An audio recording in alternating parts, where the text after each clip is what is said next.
Мен Успенов орта мектебінің 4-ші Б сынып оқушысы Шұғайып Жалғас Жашиғұлымын.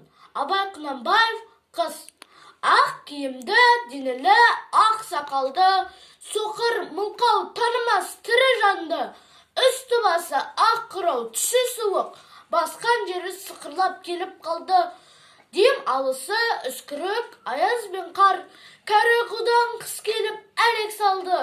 Ұшпадай бөркін киген оқшырайтып, аяз бенен қызарып ажарланды.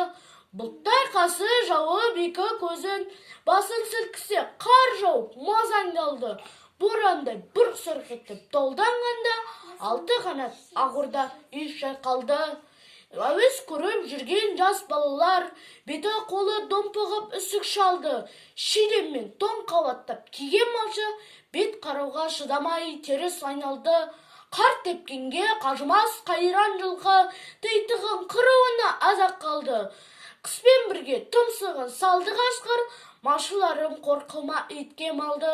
Соныға малды жайып күзетіңдер, ұйқы өлтірмес, қайрат қыл, бос қамалды. Ит жегенше Қондыбай қана жесін, құр жіберме мына тұрған кәрі шалды.